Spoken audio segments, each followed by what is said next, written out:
Ave Maria, cheia de graça, o Senhor é convosco. Bendita sois vós entre as mulheres, e bendito é o fruto do vosso ventre, Jesus. Santa Maria, Mãe de Deus, rogai por nós, pecadores, agora e na hora de nossa morte. Amém. Meus queridos irmãos e irmãs, queridas famílias aqui presentes, em casa nos acompanhando, na verdade, todos nós somos família e todos nós temos família. Eu presido a missa das famílias todas as segundas à tarde aqui, né? Geralmente, quando o padre está viajando, óbvio, outro sacerdote vem, mas de praxe eu que presido. E eu sempre faço uma pegadinha, às vezes nas missas, e todo mundo cai. Vou fazer aqui para ver se o povo está esperto. Quem aqui tem pai e mãe? Levanta a mão. Você que não levantou, nasceu de chocadeira? Seu pai e sua mãe podem estar com Deus, mas você tem pai e mãe, não tem? Todo mundo cai nessa, né? Todo mundo cai nessa. Ele pode não estar viva, aqui, nessa terra com a gente, mas você tem. Todo mundo tem pai e mãe, porque quem não tem pai e mãe não tem origem, não tem família, não tem vida. Mas não existe ninguém que não tenha pai e mãe. E por mais que o seu pai e sua mãe já tenham falecido, eles continuam vivos, acontecendo dentro de você, pelas coisas que eles te ensinaram, pelos valores, pelas coisas bonitas que você aprendeu deles, e às vezes não tão bonitas, mas que permanecem dentro da gente. Ontem na missa, querido filho, querida filha, eu pregava aqui citando aquela frase de São João Paulo II, na qual ele diz que é na família que nós recebemos as bases e os valores que nos guiarão por toda a nossa vida. São João Paulo II disse na Familiares Consórcio. Na família a gente recebe a base, na família a gente recebe os valores que vão nos guiar por toda a nossa vida.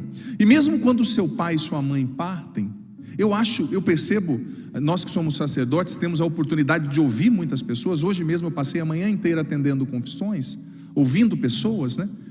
A gente percebe com exatidão que parece que quando o pai e a mãe morrem, ao invés de se apagar dentro do filho, da filha, aquilo que o pai e a mãe significava, aquilo que o pai e a mãe representavam, ao contrário, parece que se intensifica mais. Parece que se intensifica mais. Quer ver outra experiência que faz você perceber o quanto que os valores que você recebe na família continuam guiando a sua mentalidade, continuam de alguma forma até sugestionando as suas escolhas, quando você faz a experiência de sair de perto dos seus pais. Eu vim para Canção Nova, por exemplo, eu tinha 20 anos, faz tempo, né? Tinha 20 anos, meus 20 anos, né? Não tinha nenhuma dor na coluna, né, gente? Vai passando o tempo, você só vai ouvindo os estralos a hora que abaixa, né? E eu lembro que eu achava assim, nossa, eu sou tão diferente do meu pai, tão diferente da minha mãe, até eu ficar distante. Estando distante, eu conseguia perceber o meu pai agindo em mim, ou seja, o temperamento, os valores, as coisas que ele me ensinou, agindo em mim, dirigindo minha maneira de me expressar, de falar, de ficar em silêncio, até alguns tiques que o meu pai tinha, como de coçar às vezes assim, fazer assim com a mão, eu percebia em mim. Por quê? Porque a família é o ventre no qual nós somos formados para a vida. E eu dizia ontem e repito, que a família é a principal instituição de Deus, dizia o Papa Bento XVI, nesse mundo, a célula viva que mais imita a comunhão da Santíssima Trindade nesse mundo, dizia o Papa emérito de saudosa memória Bento XVI, não mais emérito, né, falecido, é a célula que mais imita a Trindade, a comunhão da Santíssima Trindade nesse mundo. E por isso que o diabo tem tanto ódio da família, e por isso que ele faz de tudo para destruir a família, e por isso que infelizmente existe muito servo dele, às vezes até inocente, útil na mão dele, ideologizado, escravo de ideologias e de tantas bobeiras que estão servindo o mal para destruir as famílias no nosso tempo. Sabe, por isso que você que é pai e mãe, eu vou falar disso nessa homilia, você precisa ter muita consciência da sua vocação, muito consciência da sua vocação, porque é que nem num jogo, presta atenção, antigamente a gente tinha uma compreensão melhor disso, hoje o jogo está tão técnico, o futebol, né? Não vou nem lembrar muito de Copa, né? Todos nós ganhamos um chocolate croata, né? Mas enfim, antigamente você via, hoje já está muito técnico, né? Tudo muito estudado, os jogadores têm programa de computador para ver como eles têm que se movimentar. Mas antigamente você conseguia perceber, não é? Às vezes o técnico movia um jogador que estava acostumado a jogar de lateral e colocava ele como volante, ou colocava ele como meio campo. Ele se perdia no início, porque ele não entendia muito bem o que aquela função pedia dele. E na família também é assim. Tem muita gente que já é pai e mãe, mas não entendeu o que a função pede dele e dela. E imagina se você era acostumado a ser atacante e te colocam no gol e você ainda acha que tem que sair chutando todo mundo, né? Ou pior, se você é goleiro e te colocam como atacante lá na área do adversário, você pega a bola com a mão. O juiz vai parar o jogo. Você tem que saber a sua função, né? Você tem que saber o que o seu papel exige de você.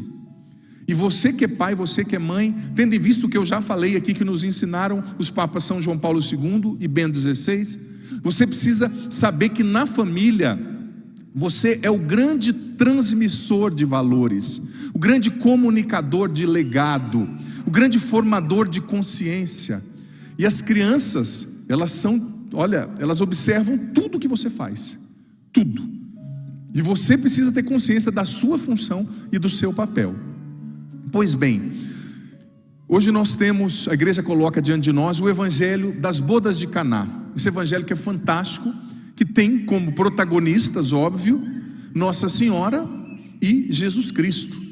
Jesus protagonizou o milagre, ele que fez o milagre, e Nossa Senhora foi aquela que fez com que a necessidade chegasse até Jesus, né?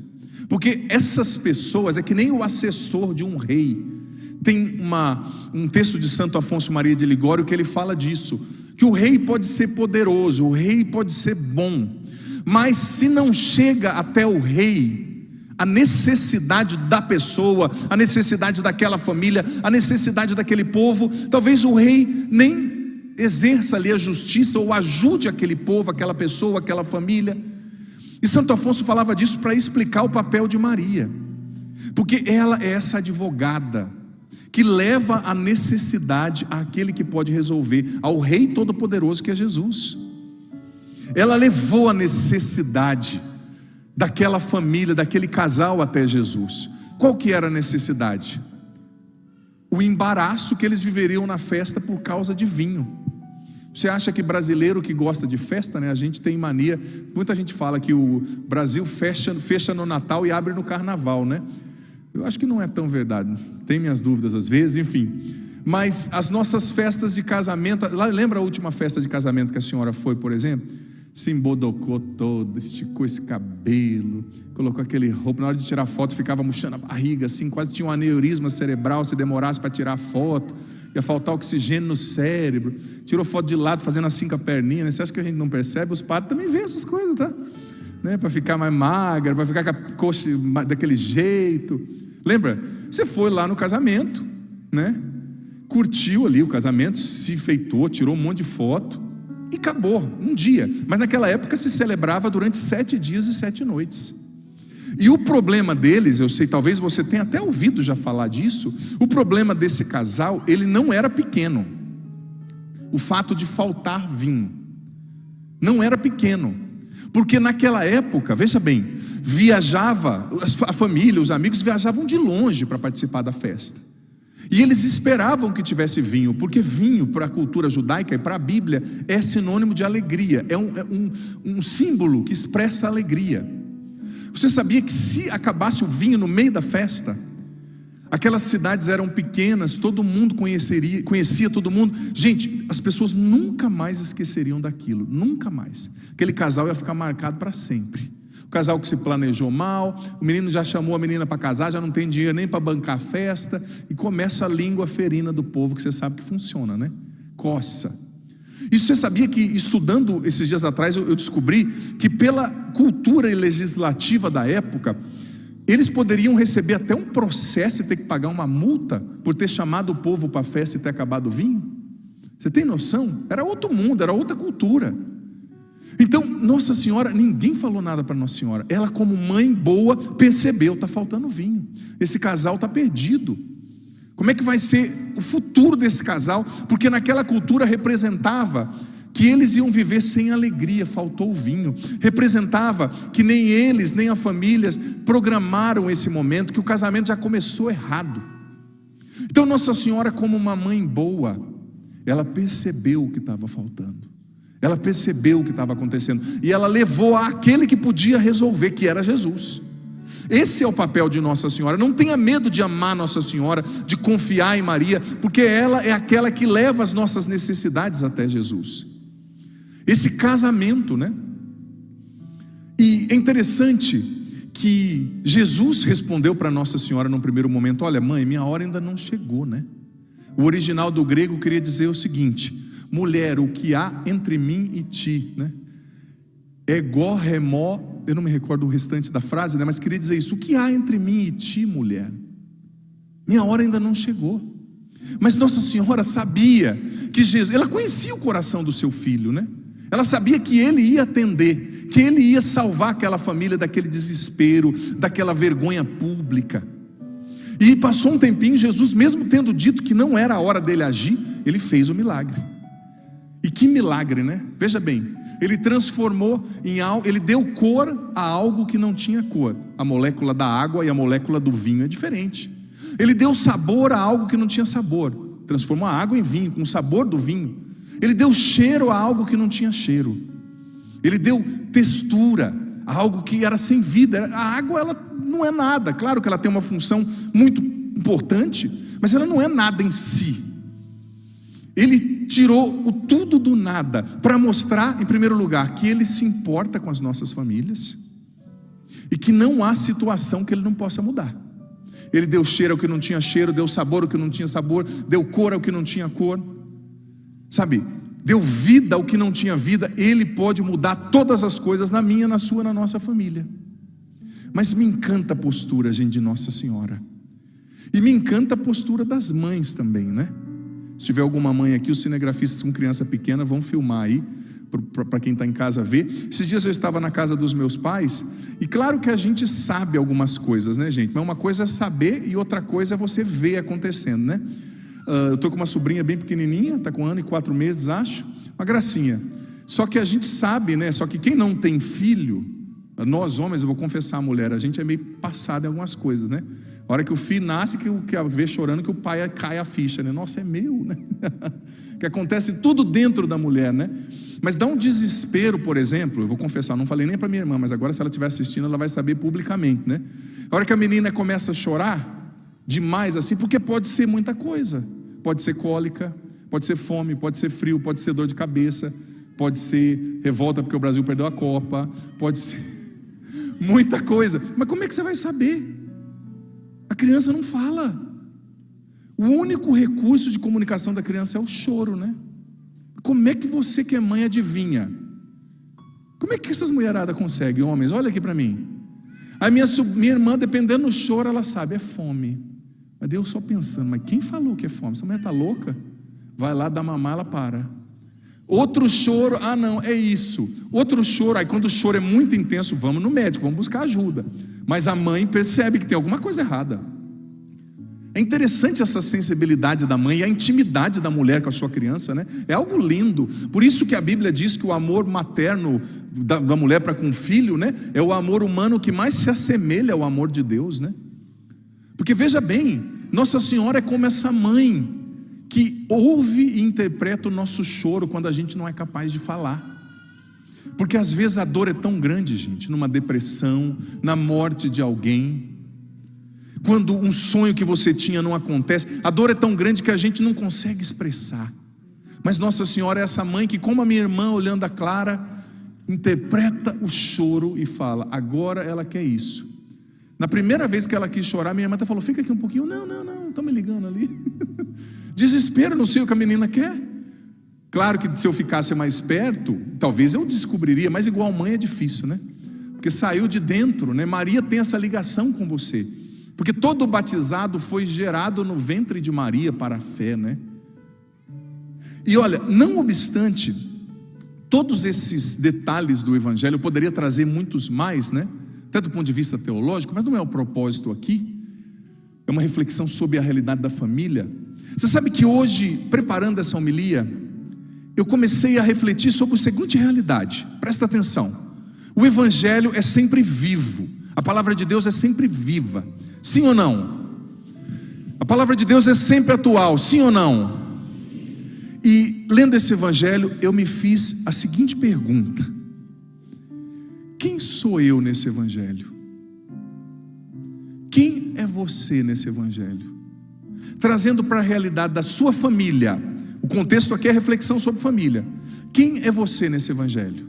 Porque tem vários personagens no Evangelho. Olha só, tem Jesus, tem Nossa Senhora, tem os discípulos, tem o mestre-sala, tem os que experimentavam o vinho, tem os serviçais que encheram a talha de água, tem o povo que estava dançando. Com certeza tinha uns beudos lá, como dizem em Minas, né? Uns já chapado, porque tem gente que não sabe beber, né? Já toma tudo uma vez, já fica vendo estrela, né? Com certeza tinha alguns cachorros também, que todo lugar do mundo tem cachorro. Aqui na missa, de novo, bendito do cachorro. Hoje você não me late, que ontem você me dispersou na homilia, né? Sempre tem um bendito cachorro que ele late na hora que eu estou naquele clima assim da pregação, lá em cima ele me distrai tudo. Mas enfim, quem é você nesse Evangelho? Vou dar as opções de novo. Você é o mestre-sala?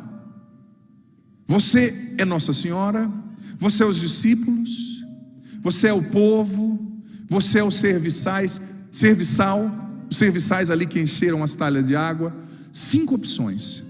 Pensa um pouquinho hoje em como está a sua família, filho, filha. E eu vou explicar o porquê que eu estou fazendo essa pergunta, e eu vou explicar a função de cada um ali. A função de cada um. Você é o mestre, você é o mestre-sala na sua família?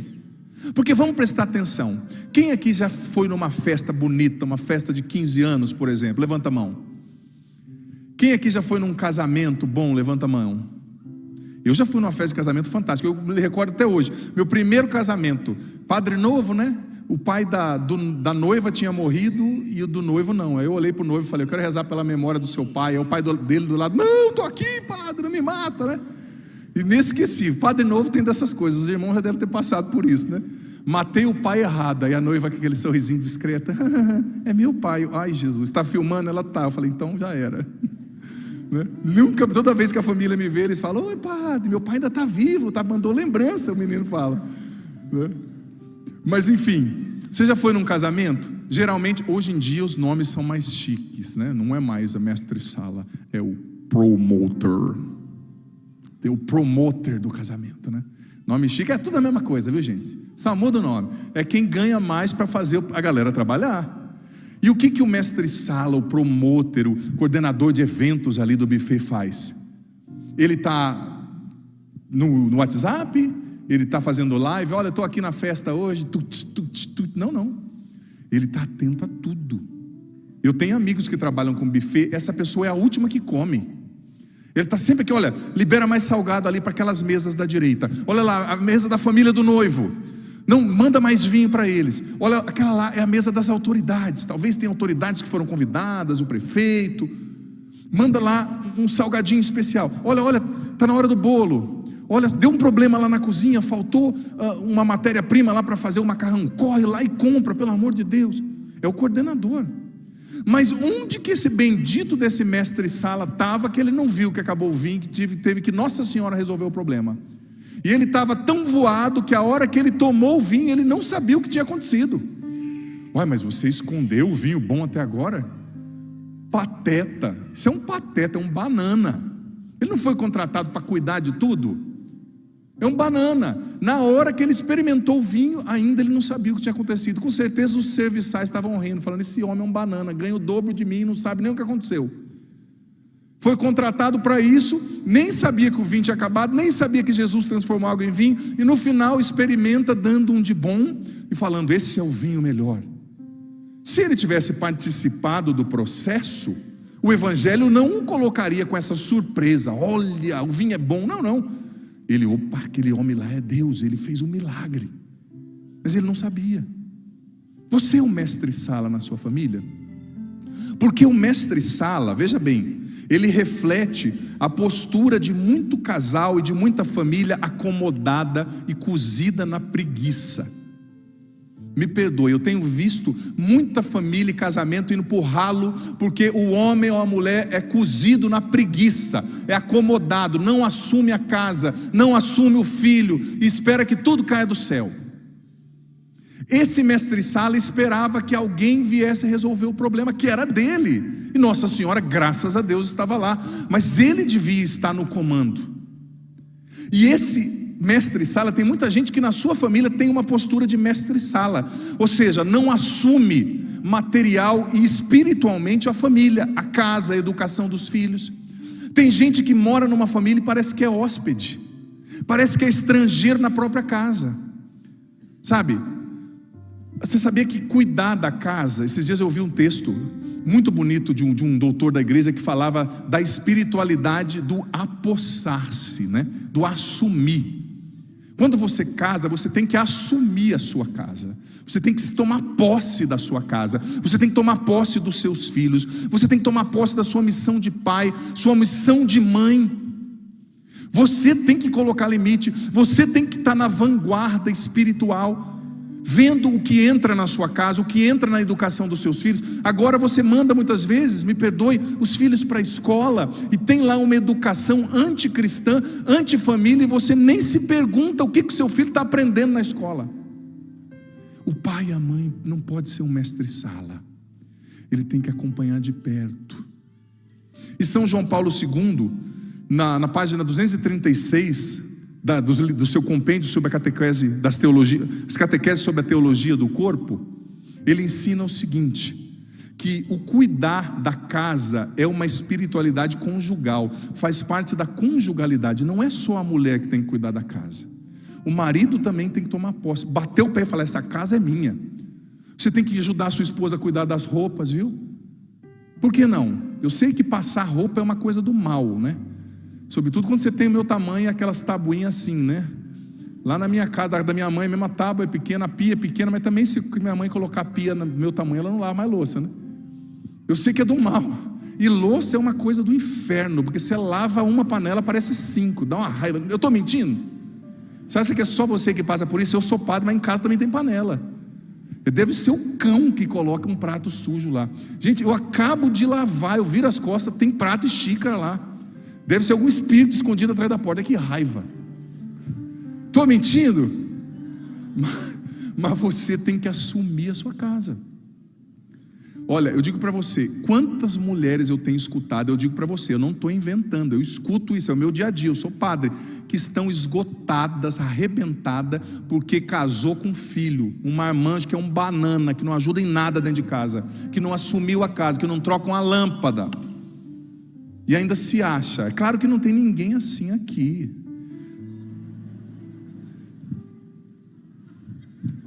nem assistindo, né? A gente. Mas gente, nada desagrada mais o coração de Deus do que alguém que não assume a própria família, do que alguém que não assume a casa. A casa é sua, assume. Eu estou falando da mulher também, viu? Não fica rindo não, tá? As mulheres estão toda faceira, né? Acaba com eles, padre. De você está guardado, calma. Porque o que tem de mulher cozida também por aí, cozida na preguiça. Gente, a preguiça é um dos pecados capitais que mais atrasa a sua vida e faz você andar para trás. Quantas bênçãos poderia acontecer na sua vida, não acontece por causa de preguiça. A preguiça na gestão pública, a preguiça no caso de quem trabalha na vida pública, a preguiça espiritual, no meu caso como padre, a preguiça de casa. Tem mulher que tem preguiça, a mulher cozinha mal, a mulher cuida mal dos filhos, a mulher não limpa a casa direito, a mulher trabalha mal e gasta a maioria do tempo em série, em rede social, sabe? Cozida na preguiça. É um mestre-sala. A festa está estourando, está tudo dando errado, ela está lá, o que está acontecendo? Você tem algum amigo assim? Eu tenho um amigo que eu ia comer lanche, às vezes pizza com ele, todo mundo já pediu, aí o garçom estava na frente dele, e todo mundo falava: o que você vai pedir? Ele falava: nossa, meu sangue subia. Falava: não, ele não quer nada não, não quer nada não, vai embora. Fala para o garçom, depois que ele quiser ele vai atrás de você, né? Porque essas coisas, cada um tem um temperamento, né? Esse tipo de coisa me tira do sério. Uma lentidão excessiva, está com preguiça de respirar, né? Sabe? Mas eu digo para você, tem muita gente que assumiu essa postura de mestre-sala. Você tem que assumir a sua casa, cuidar da roupa junto com a sua esposa, com o seu esposo, cuidar do ambiente, colocar o lixo para fora, tomar posse, essa casa é minha, rezar pela sua casa, consagrar a Deus, invocar os anjos. É o seu território, é o seu lugar sagrado, é o seu campo de batalha.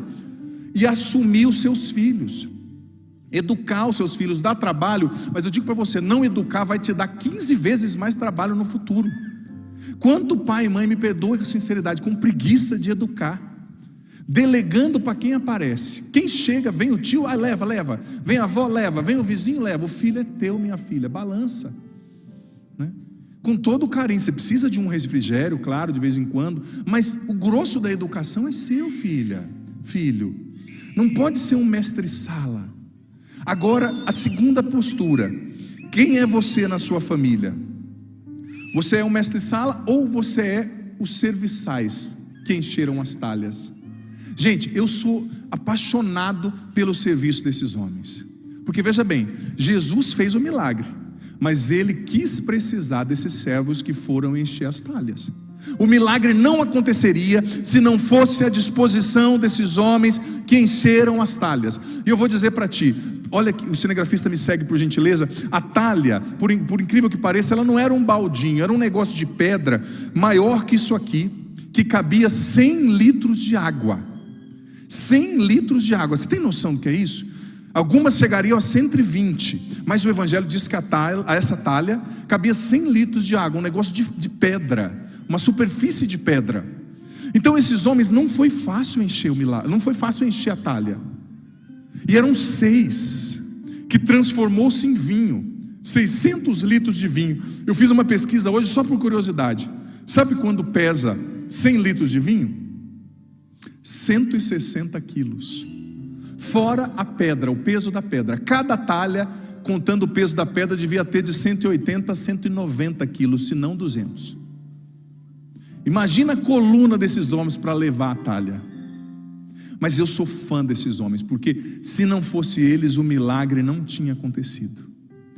Para e presta atenção, eles não ficaram esperando um cenário ideal, com todas as condições necessárias. Não, é a talha que a gente tem, vamos encher. E eles encheram e Jesus fez o milagre. Quem tem a postura desse serviçal dentro de casa é aquela pessoa que trabalha duro para que Jesus possa fazer um milagre. É aquele que viabiliza o milagre. É aquele que luta para fazer o milagre acontecer. Porque veja bem, quem faz o milagre é Jesus, mas alguém teve que carregar a talha. Quem curou o paralítico foi Jesus, mas os amigos tiveram que abrir o teto e descer o paralítico. Quem curou o homem da mão seca na sinagoga foi Jesus, mas alguém teve que limpar e abrir a sinagoga. Sabe, quem fez a pesca milagrosa acontecer foi Jesus, mas Pedro e os discípulos tiveram que pescar a noite inteira antes para chegar a esse resultado. Quem transformou o pão e o vinho em Eucaristia na Santa Ceia foi Jesus, mas alguém teve que preparar o jantar, limpar a casa. Então, na sua casa, filho, filha, eu te pergunto, você tem essa postura desse serviçal? Você é um facilitador do milagre? Você é alguém que reza para que o seu marido tenha um encontro pessoal com Jesus? Você é alguém que luta para a sua esposa ter tempo para rezar de qualidade? Assume também os filhos, tem a ver com não ser um mestre-sala, né? Talvez você precisa ficar um pouquinho mais com a sua criança para deixar a sua esposa poder ir à missa de vez em quando, ir diante do Santíssimo, fazer um estudo bíblico, ouvir uma palestra. Porque criança, meu amigo, a minha irmã entrava no banheiro, se ela não tranca, o menino entra junto, que tem um outro de 4 anos, né? Mãe, o que você vai fazer? Ela olhava e falava, o que você imagina, meu filho querido, né? Para não dizer outra coisa, tem que ter um autocontrole, né? Então talvez está na hora de você ser alguém que carrega a talha. Ou seja, fique com os seus filhos, para que a sua esposa possa fazer um retiro. Ou fique, se você é sogra, sogro, com as crianças, para que os seus filhos possam fazer um encontro de casais. Seja alguém que facilita um milagre, que carrega a talha para o milagre acontecer. Terceiro personagem que existe nessa trama desse evangelho, os discípulos. Quem é você? Você é como os discípulos? Porque o que os discípulos estavam fazendo ali? em tudo aquilo que aconteceu. Milagre, né? Milagre não, na verdade, o sinal, porque milagre vem do latim miraculum, quer dizer o seguinte: uma ação extraordinária de Deus que tem um fim em si mesma. Agora, um sinal, semeion, do grego, quer dizer um milagre que comunica algo, né? Que revela algo profundo. O que os discípulos estavam fazendo ali naquele primeiro sinal de Jesus? Eles estavam aprendendo de Jesus. Os discípulos não estavam ali por causa do vinho, não estavam ali por causa da festa, não estavam ali por causa da balada, não estavam ali por causa do pagode que ia rolar, ou funk, Deus nos defenda que seja. Eles estavam ali para aprender de Jesus. E se você tiver uma postura de discípulo na sua casa, você vai ser uma mãe sábia, um pai sábio, um avô sábio, um sogro, uma sogra sábia, um filho sábio. Por quê? Porque o discípulo, como João, ele está sempre com o rosto inclinado no peito de Jesus, com a cabeça inclinada no peito de Jesus. Ele está aprendendo de Jesus. Aqueles discípulos, eles não estavam eximidos ali do esforço, eles tinham que se esforçar, mas eles estavam ali para ouvir Jesus, para aprender Jesus fazendo milagre, agindo, curando, transformando.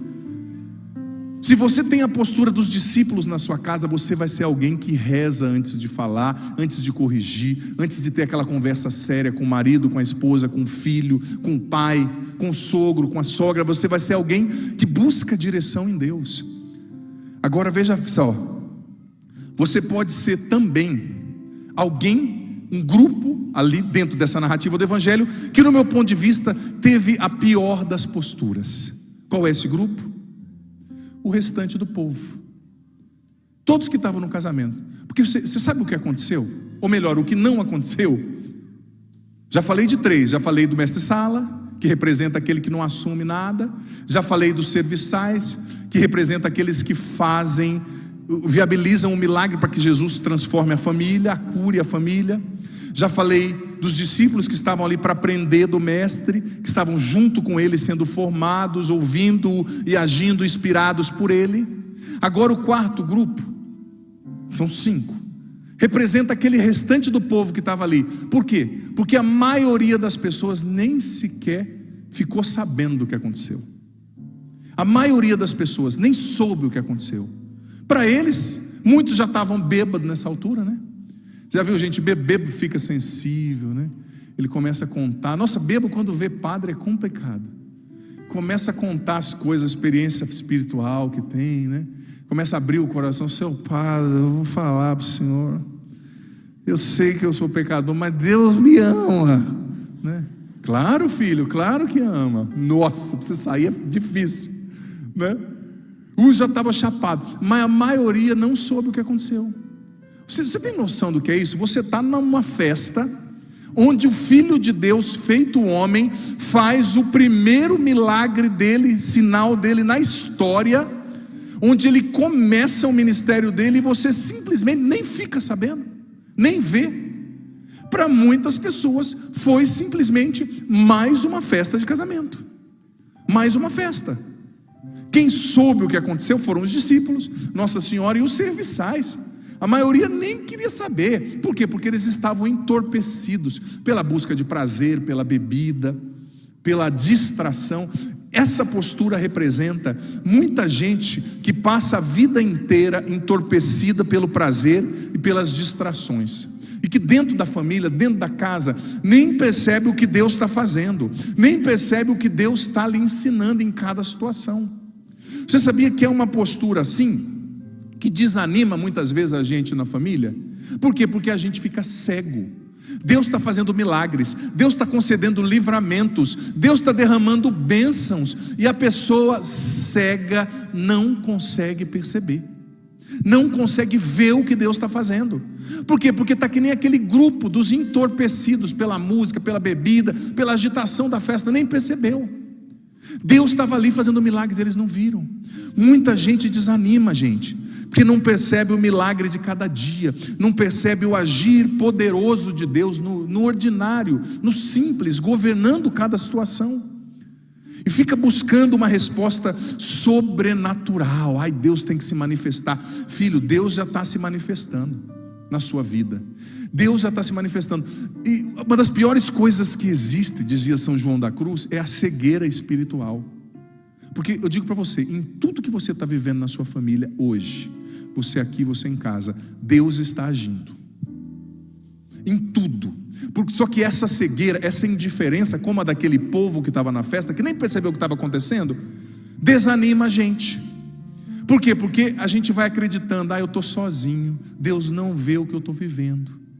Eu estou sozinho nesse câncer, eu estou sozinho na perda do meu marido, eu estou sozinho depois que o meu marido foi embora, que a minha esposa morreu. Mas na Bíblia está escrito centenas de vezes: eu estou contigo, eu nunca te deixei, nunca te abandonei, eu nunca vou te abandonar, eu nunca vou te deixar. Só que a gente escuta a voz do inimigo, do maligno, que nos engana, porque a gente está distraído como o povo daquela festa. Deus está derramando livramento sobre a sua família e você não percebe muitas vezes, porque te falta visão espiritual. O que Deus quer te ensinar através desse câncer? O que Deus quer te ensinar através dessa pessoa que foi embora? Não é Ele que quer, viu gente? Não é Ele que faz as coisas ruins acontecerem. Mas o que Deus quer te formar? Em que Ele quer te ensinar? Através do milagre, óbvio, mas também através do sofrimento, da dor. Minha família enfrentou um câncer esse ano, da minha irmã, eu já partilhei algumas vezes. E quando eu descobri o câncer, ninguém fica feliz quando ouve essa mensagem: olha, minha irmã me ligando, olha, eu estou com câncer. Ninguém fica feliz. Mas a primeira coisa que eu perguntei: Senhor, o que o Senhor quer nos ensinar através disso? O que o Senhor quer nos formar? E eu digo para você, eu aprendi muita coisa, eu ouvi muito Deus nessa situação. E a minha irmã está bem, para a glória de Deus, passou por cirurgias, viveu muitas coisas. Só que eu não posso, cristão, família cristã, não pode enfrentar um sofrimento como se fosse uma família pagã. Você tem que ouvir Deus que grita no sofrimento. Ele não fala, Ele grita. Naquilo que você perde, Deus está dizendo algo. O Papa Francisco há poucos dias disse que o deserto é o lugar da formação de Deus, a escola de Deus. No deserto, no sofrimento. Então, nas nossas famílias, nós não podemos ser como esse povo, que nem sabe o que está acontecendo, que é fechado para Deus, que não vê Deus fazendo, agindo, falando. E agora chegamos à última personagem desse evangelho. Eu não vou falar de Jesus, porque não dá para a gente se comparar a Jesus, né? Ele é Deus. Então, a última personagem que eu quero trazer é quem? Diga para mim. Não, pode ser mais forte. Nossa Senhora. E que postura maravilhosa de Nossa Senhora, né? Eu já falei um pouquinho e quero falar mais. Como Nossa Senhora agiu? Como essa mãe que vê a criancinha chorando. Gente, Nossa Senhora se importou com o sofrimento, com a humilhação daquele casal. Você aqui, você em casa, Nossa Senhora se importa com o seu sofrimento. Ela se importa com você. Deus se importa com você. Ele não é indiferente ao que você está vivendo. Talvez você chegou no começo de 2023 com muitas expectativas frustradas. Talvez você chegou no começo desse ano se sentindo tão pequeno, no desemprego, na crise, ou até tudo bem, mas faltando algo dentro de você. Um medo do futuro, uma ansiedade, essa depressão que você não conseguiu vencer em 2022. Você queria ter casado e não casou, ou seu casamento não está legal. Nossa Senhora, ela vê o vinho que está faltando, ela se importa com você. Sabe por quê? Porque ela é tua mãe. Esteja você no pecado, nas drogas, na prostituição, ela é uma mãe que nunca se envergonha de você. Ela é uma mãe que vai pegar você na lama, como aquela imagem linda, a representação da Pietà aqui à minha direita, os meninos vão mostrar daqui a pouco. Nossa Senhora pegou o seu filho morto, sem vida, com a cabeça perfurada, com a perna, os pés perfurados pelos pregos, os braços perfurados pelos pregos, o peito, o lado ferido pela lança, ela pegou-o no colo. Talvez hoje você esteja assim, você aqui, você em casa, perfurado pelo sofrimento, com seu coração sangrando pela perda daquela pessoa, porque você é casada, mas você se sente sozinha. A sua vida afetiva não está boa, a sua vida sexual não está boa, a sua vida financeira não está boa, os seus filhos não são o que você esperava. Nossa Senhora está te pegando no colo, talvez você hoje desfalecido pela depressão. E ela quer te levar a Jesus, porque, como eu disse do vinho, que Jesus dá sabor ao que não tem sabor, dá cor ao que não tem cor, dá cheiro ao que não tem cheiro, dá vida ao que não tem vida. Ele transformou a água em vinho. Ele pode reanimar você, ressuscitar você, curar o teu coração. Sabe, porque o que cura o nosso coração não é a resposta ao problema da dor, do sofrimento. Não é a resposta. Nem sempre você vai ter uma resposta para as suas perdas e para os seus sofrimentos. O que você precisa não é uma resposta, você precisa de um sentido.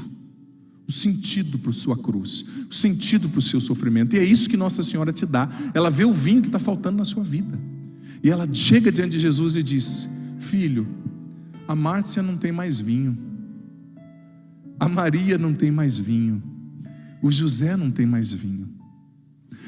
E imitar Nossa Senhora dentro da nossa família, ter a postura dela, significa o quê?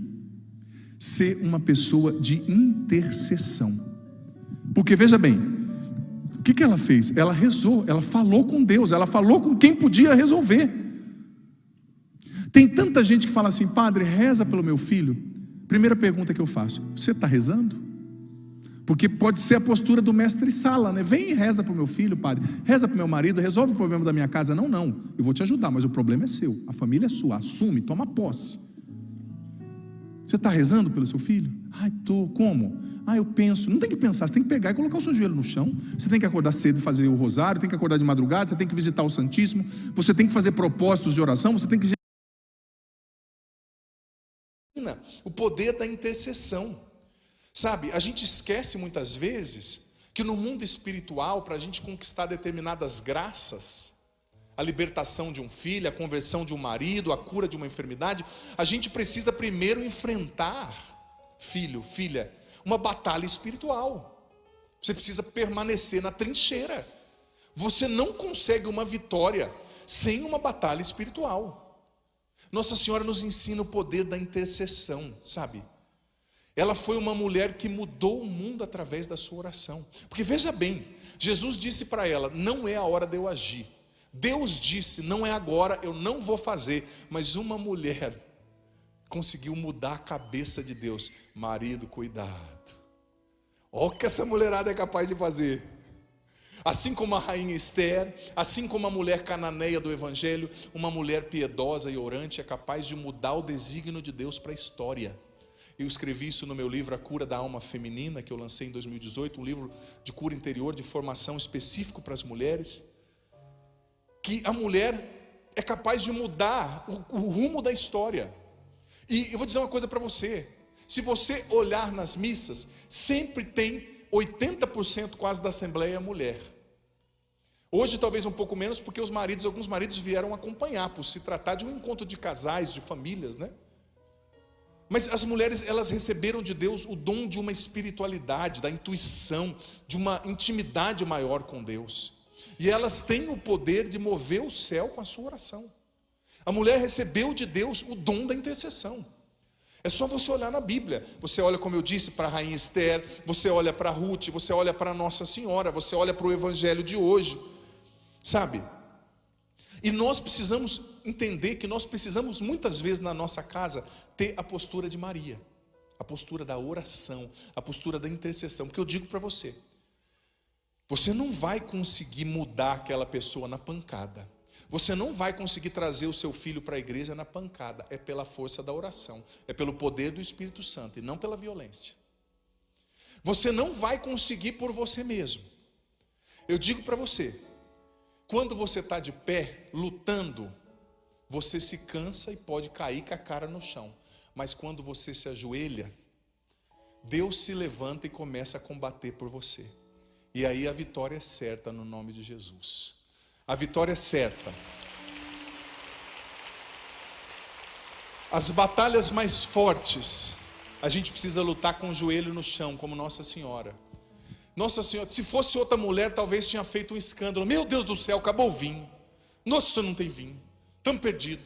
Outra ia começar uma live. Olha, gente, estamos aqui, quero dizer para vocês, em primeira mão, que não tem mais vinho. Outra ia gravar para o aplicativo com uma dancinha. Não tem mais vinho, não tem mais vinho. Né? Quem matou o curiri, essas dancinhas aí que o pessoal faz, né? É por aí. Mas Nossa Senhora, o que ela fez? Ela não se desesperou, ela rezou, ela intercedeu. ela colocou o joelho no chão, porque ela sabia que aquilo que ela não podia resolver, o filho dela poderia.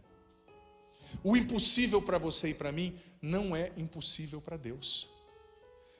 Nós precisamos ser intercessores dentro da nossa casa, intercessores pela libertação do seu filho. Você que tem um filho na droga, na ideologia, em escolhas afetivas, relacionais erradas, você vai vencer através da oração, mas você precisa se determinar. Você é mulher e você é homem, porque o homem não está eximido da oração não, você tem que rezar. Tem que cultivar a piedade mariana. Quantas vezes, faz quanto tempo que você não reza um terço em família? Se você soubesse o poder da oração do terço em família, quando a família acende uma vela e reza o terço junto. Gente, uma família que reza o terço ou o rosário junto se torna imbatível na fé. Tapa brechas que nem imaginava que poderiam ser tapadas. A gente precisa acreditar no poder da oração. E hoje, como eu prometi ontem, eu quero rezar pelos casais que estão tentando engravidar, que não conseguiram, que estão nessa batalha, porque eu creio no poder da intercessão, da oração, pelas mãos de Nossa Senhora. E nós vamos contemplar milagres pela intercessão de Maria e pela força da oração. Termino te perguntando, quem é você nesse evangelho dentro da sua casa hoje? Você tem sido mestre-sala? Você tem sido os serviçais? Você tem sido os discípulos? Você tem sido o povo que não estava nem aí, indiferente ao que Deus estava agindo e fazendo? Você tem sido a Virgem Maria, agido como ela? É uma metáfora, claro, mas para nós entendermos quem somos nós diante desse evangelho na realidade da nossa casa. Amém? Vamos ficar em pé? Olha para a pessoa que está do seu lado e diga para essa pessoa: você tem mãe. Uma mãe que te ama, atenta a você, e hoje te pega no colo, para levar diante do filho as suas necessidades, o seu coração. É a Virgem Maria. Não tenha medo de recebê-la como mãe. Não tenha medo de recebê-la como mãe. Eu quero convidar você agora a levantar os seus braços, e nós vamos cantar primeiramente um momento, pedindo o Espírito Santo pelas mãos de Maria, pela intercessão de Maria, nesse cenáculo de amor.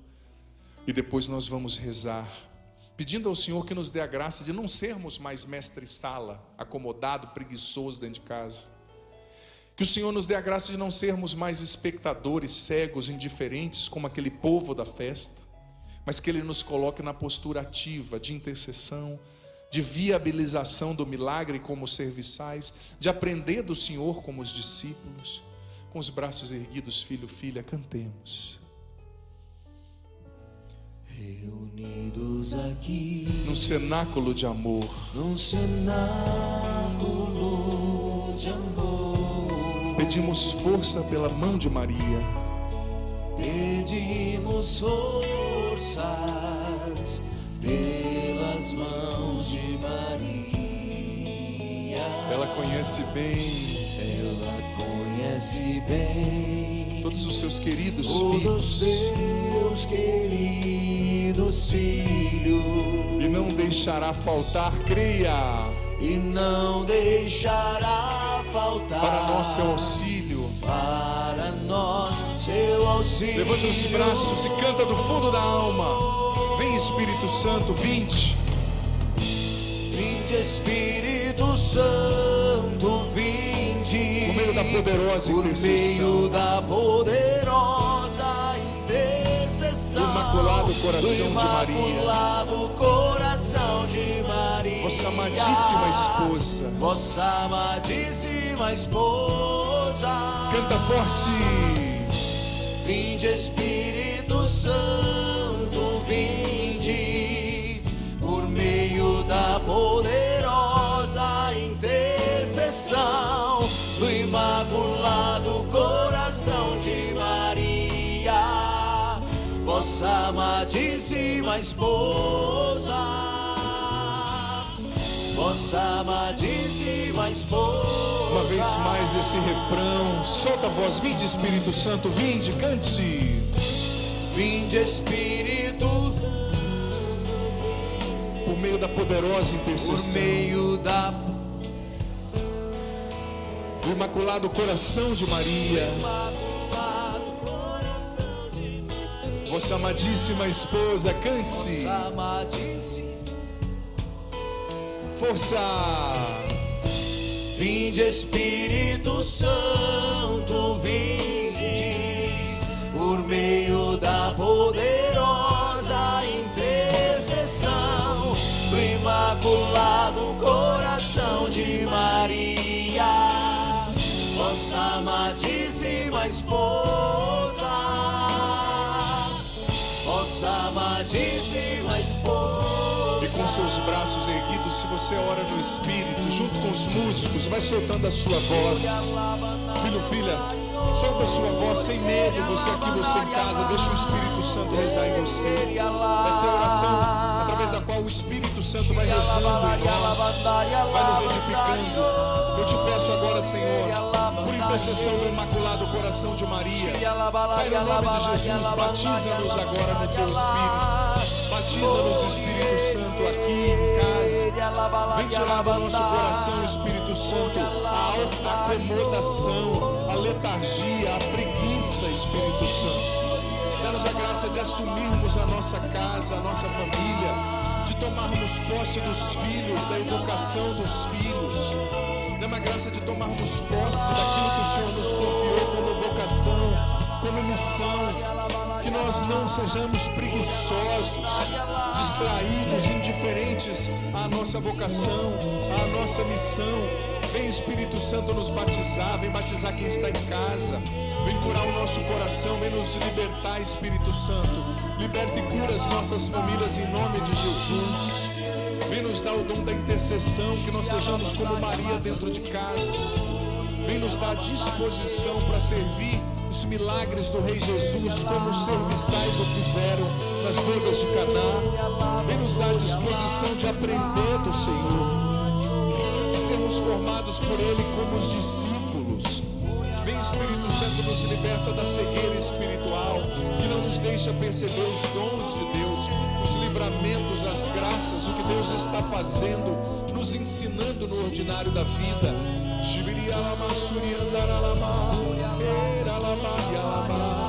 Por intercessão da Sagrada Família, Senhor, nos dá a graça de assumirmos a nossa vocação, sem sermos bananas, sem sermos preguiçosos. Que esse marido assuma sua esposa, seus filhos, o sustento dessa família. Que essa esposa assuma sem medo a maternidade, porque o Senhor vai cuidar dessa criança, o Senhor vai dar a ela a condição de educar bem, de formar na fé. Vem, Senhor, curar nossas famílias. Vem nos libertar, nos batiza, Espírito Santo. Liberta-nos do medo de assumirmos a nossa missão. Que nós nos libertemos dessa cultura de delegar para os outros aquilo que é vocação e missão nossa. Dá-nos a graça de assumir a família, de assumir a casa, de assumir os deveres, de assumir financeira, material e espiritualmente os nossos, aqueles que o Senhor nos confiou. Liberta as nossas famílias, Senhor, de toda a contaminação espiritual, em Teu nome, Jesus, das ideologias. E eu quero pedir agora que os casais que estão buscando engravidar e não conseguiram, que estão tentando, levantem a mão agora. Só os casais que estão buscando engravidar. Pode manter a mão levantada. Aqui à minha esquerda tem um, lá no fundo tem mais, aqui também à minha esquerda, também à direita lá no fundo. Eu quero que você, o padre vai estender a mão, eu peço que os padres rezem comigo, mas você aqui na Assembleia também, ouvindo os acordes dessa canção, você vai no seu coração rezar também. Você continue com a mão levantada, continue com a mão levantada. Senhor, eu peço, pelo poder do Teu nome, Jesus, dê a graça desses casais engravidarem aqui e em casa, quem nos acompanha. Vem desobstruir, Senhor, os órgãos reprodutores, o ovário, as trompas dessa mulher, o útero. Vem agir, Senhor, nos órgãos reprodutores desse homem. Liberta e cura da esterilidade em Teu nome, Jesus. Dê a graça desse casal conceber, dar a vida, conceber a vida, dar a luz, engravidar, e que essa criança venha, que seja uma bênção. Pelo poder do teu nome, Jesus, pela intercessão da Virgem Maria, cura esse casal da esterilidade, liberta das maldições, de tudo que impede eles de conceberem a vida. Faz a obra no coração e na mente deles, os converta, os prepare e dê a eles a graça de conceberem a vida. Em nome do Pai, do Filho, do Espírito Santo. Amém. E uma salva de palmas a Nossa Senhora, nossa mãe e mestra, que nos ensina a lição da oração e da confiança em Deus. Amém? Podemos nos sentar? Por gentileza, nós vamos para o nosso ofertório. E você que quiser e puder contribuir com a Canção Nova nesse ofertório, a gente estende a mão, a gente precisa para prosseguir a nossa missão de evangelizar, para continuar o legado que o Monsenhor Jonas Abib nos confiou, de levar o batismo no Espírito Santo, de anunciar a segunda vinda de Jesus, de levar o encontro pessoal com Jesus às pessoas. Nós precisamos de você, nos ajude, seja generoso, contribua nesse ofertório. E você em casa também, através do QR Code que está aparecendo aí na sua tela, você pode também fazer a sua contribuição, direcionando a câmera do seu celular e ajudando a Canção Nova. Desde já, muito obrigado, que Deus lhe pague.